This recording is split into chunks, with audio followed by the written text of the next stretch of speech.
출애굽기 15장 22절에서 27절까지입니다.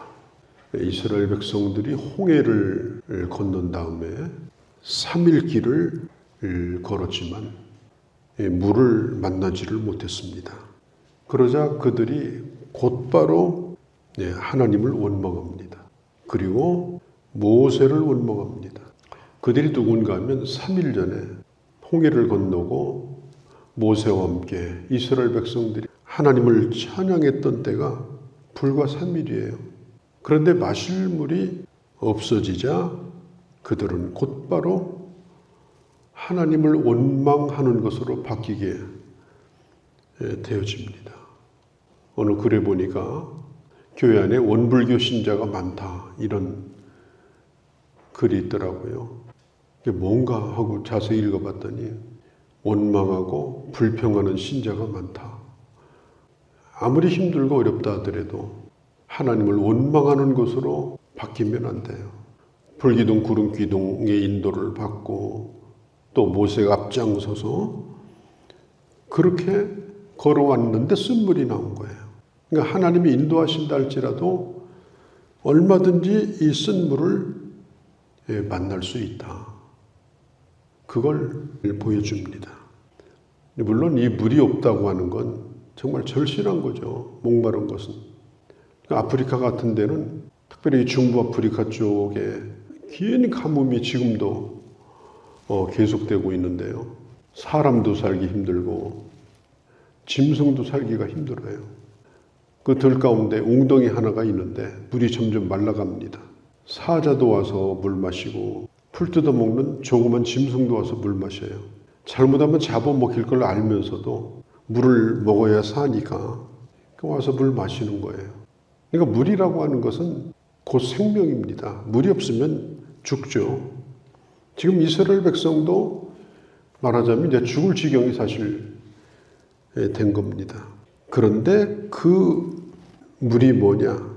23절에 보니까 그 이름을 마라라 하였더라. 이 마라라고 하는 이 말은 쓰다는 말이에요. 룻기서 1장에 보면 나옴이라고 하는 문이 나오죠. 자기 남편하고 또 두 아들하고 베들레헴에 큰 흉년이 드니까 그걸 견디지를 못하고 모압으로 이민을 갔다가 남편도 죽고 두 아들도 다 죽고 또 그 며느리가 이방 여자예요.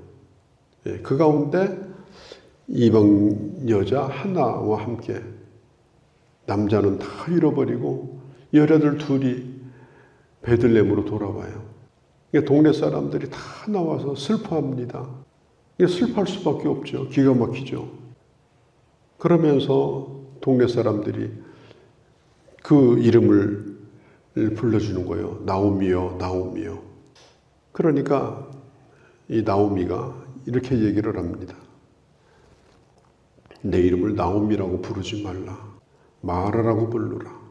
참 우리가 인생에 어려움을 겪으면 누가 내 이름을 막 불러도 귀에 안 들어오고 또 먹는 것도 쓰고 마시는 것도 쓰고 다 써서 입에 댈 수도 없고 내 속에서도 쓴 것이 막 튀어나오고 쓴 말이 나오고 쓴 생각이 들고 그럴 때가 우리 인생에도 있습니다. 그게 마라의 때를 지나가는 거예요. 이 마라는 마실 수 없는 물 웅덩이입니다. 아직까지도 하나님이 이 반석에서 물을 내시며 물을 공급하기 이전이니까 지금 이런 고통을 받고 있는 그런 상황이에요. 그러니까 처음에는 참다가 몇 사람이 이제 불평하고 이렇게 하다가 그게 점점점 커지면서 온 이스라엘이 하나님을 원망하죠. 그러니까 이 원망하는 것도요, 이 전염성이 참 강합니다. 처음에는 한두 사람이 하다가 나중에는 점점 커져요. 그런데 감사한 것은 모세까지는 하지 않았어요. 모세도 그 말에 공감을 해가지고 자기도 하나님 원망하고 앉아있고 이러면 이제 끝장난 겁니다. 근데 모세는 하나님 앞에 기도했습니다. 그리고 오늘 이 본문이 하나님의 응답이 나와요. 자, 우리로 가정의 지도자 아닙니까? 또 아이들의 지도자 아닙니까? 또 교회에서도 지도자들이 있고, 적어도 앞서 나가는 이 지도자는 힘들고 어려운 일이 있을 때 이 원망하는 사람이 되면 안 되고 하나님 앞에 기도하는 사람이 되어야 합니다. 그렇게 해야 그 가정이 소망이 있고, 그렇게 해야 그 교회도 소망이 있는 거예요. 그때 하나님께서 응답하신 게 뭐냐면은 나뭇가지를 하나 가져다가 물에다가 던지라. 거기 뭐 무슨 나뭇가지로 해라, 무게는 얼마다, 길이 사이즈는 얼마짜리로 해라, 그런 거 없어요. 오늘 성경에 보니까 그냥 한 나무, 뭐 사막에 나무가 많지 않지만 그래도 굴러다니는 그 나무가 있을 거 아닙니까? 그걸 쓴 물에다가 집어던집니다. 그 나무가 무슨 뭐 중화작용을 하는 것도 아니고 무슨 화학적인 뭐 변화를 일으키는 것도 아니죠. 중요한 것은 그 말씀에 순종할 수 있는가. 어떻든 뜨거운데 나무까지 주우러 다니는 것도 일이고 힘들고, 그럴 때에 오늘 성경에 있는 대로 쓴 물이 단물로 바뀌게 되어졌다. 우리가 꼭 기억할 것은 기적이 하나님의 말씀보다 앞서지 않습니다. 하나님의 말씀이 먼저요, 기적이 다음입니다. 그러니까 하나님의 말씀 앞에 어떻게 반응하느냐, 거기에 따라서 하나님의 기적이 임하는 거죠. 그러면 아무 일 없이 어느 날 갑자기 뭐 기적이 나타나고 그런 건 아니에요. 오늘 이스라엘 백성들이 기적만 구하는 것이 아니고 말씀을 붙들고 그대로 순종하니까 오늘 쓴 물이 단물로 변하는 기적을 베풀어 주셨습니다. 그러면서 26절에 모든 질병 중 하나도 너에게 내리지 아니하리니 나는 너희를 치료하는 여호와라. 너희를 치료하는 여호와라. 이게 바로 여호와 라파라는 말입니다. 여호와 라파. 너희를 치료하는 여호와라. 이 말은 뭐 어떤 의학적인 도움도 받지 말라, 그런 뜻은 아닙니다. 그러나 그 모든 과정을 통하여 하나님은 너희를 치료하신다. 히스기야가 이 죽을 병에 걸렸을 때 선지자가 와가지고 무화과나무 반죽을 해가지고 이 히스기야를 치료하는 장면이 나옵니다. 또 바울이 이 디모데에게 너는 우위가 안 좋으니까 약간의 포도주를 사용을 하라. 그러니까 하나님이 우리를 치료하신다라고 하는 것은 하나님이 허락하신 모든 그런 과정들을 통해서 치료하시는데, 중요한 건 뭐냐? 결국은 하나님이 치료하신다고 하는 걸 믿는 믿음의 열매로 하나님은 치유의 은혜를 베풀어 주신다고 하는 거예요. 또 육체적인 질병뿐 아니라 정신적인 것도 마찬가지입니다. WHO 세계보건기구에서 이 건강에 대한 정의를 내린 게 있습니다. 건강이란 뭐냐? 육체적으로, 정신적으로, 또 세 번째는 사회적으로 온전한 상태가 건강한 거다. 그런데 1998년도에 또 WHO에서 하단을 더 갖다 붙였어요. 그것이 뭐냐면은 육체적, 정신적, 사회적인 온전한 상태뿐 아니라 영적으로도 건강해야 된다. 왜냐하면 사람은 정신적인 존재일 뿐 아니라 영적인 존재이기 때문에 영적인 건강을 하나 갖다가 더 붙인 거예요. 주로 우리가 생각하는 것은 육체적인 건강만 생각하죠. 뭐 열심히 운동하고 뭐 다이어트하고 정신적으로 좋아지려는 건 아니잖아요. 그러나 우리가 이 정신적인 것도 중요합니다. 그리고 또 중요한 것은 하나님과의 이 관계가 중요합니다. 이 영적인 것이 잘못돼 버리면 정신도 육체도 사실은 망가져 버리는 거예요. 하나님이 치료하신다라고 하는 말은 이런 전인적 치료, 어떤 때는 하나님이 영적 치료를 위해서 그 사람을 육체적으로 병들게 할 수도 있어요. 그러니까 하나님이 원하시는 건 뭐냐? 전인격적으로 건강한 상태, 그런 상태를 하나님은 하나님을 사랑하는 자에게 베풀어 주신다 라고 하는 것입니다. 특별히 쓴물이 내 안에 있죠. 우리 안에 쓴물이 있습니다. 그게 잠잠하다가도 우리가 어떤 어려운 일이 생기든지 이러면 쓴물이 내 안에서 막 튀어나옵니다. 그럼 나도 써요. 고통스러워요. 그런데 그걸 말로, 그걸 행동으로 옮기면 또 다른 사람에게도 또 고통을 갖다 줘요. 그래서 다 고통스럽게 만들어요.